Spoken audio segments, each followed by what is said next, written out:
তো গত রাতে কিন্তু তাদের প্রথম জয় পেয়েছে কলকাতা নাইট রাইডার্স। টুর্নামেন্টের প্রথম ম্যাচে কিন্তু হারের সম্মুখীন হয়েছিল কেকেআর এবং রাজস্থান রয়্যালস দুটো টিমই।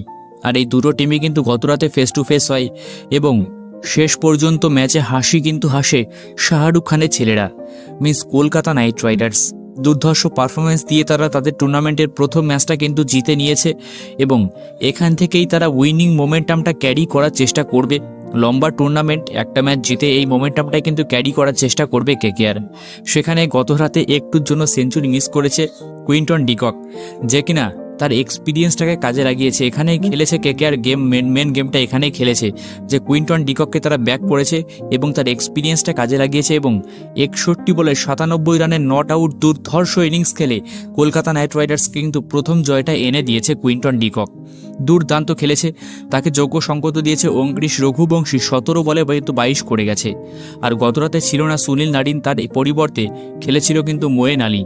সে তো ব্যাটিংয়ে কিছু করতে পারলো না আনফর্চুনেটলি, তবে বোলিংয়ে কিন্তু নারিন যেটা করে সেটাই করে গিয়েছে মোয়েন আলী। 4 ওভারে 23 রানে 2টো উইকেট নিয়েছে।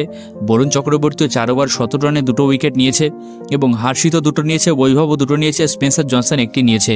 সুতরাং প্রত্যেকেরই কিন্তু পারফরমেন্স গত রাতে আউটস্ট্যান্ডিং ছিল কেকেআরের তরফে।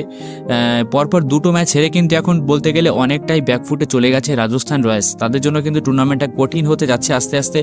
তাদের ইমিডিয়েট কিন্তু কামব্যাক করতে হবে নেক্সট ম্যাচ থেকেই। তো কলকাতা নাইট রাইডার্স 2 ম্যাচে 1 ম্যাচ জয়ে কিন্তু 6 নম্বরে পয়েন্টস টেবিলের এখন 6 নম্বরে পৌঁছে গেছে কেকেআর। ভিডিওর নিচে কমেন্ট করো তোমরা কে কেকেআর ফ্যান আছো এবং গত রাতের ম্যাচটা তোমরা প্রত্যেকে কেমন এনজয় করেছো। ভিডিওর নিচে কিন্তু অবশ্যই কমেন্টে জানিও।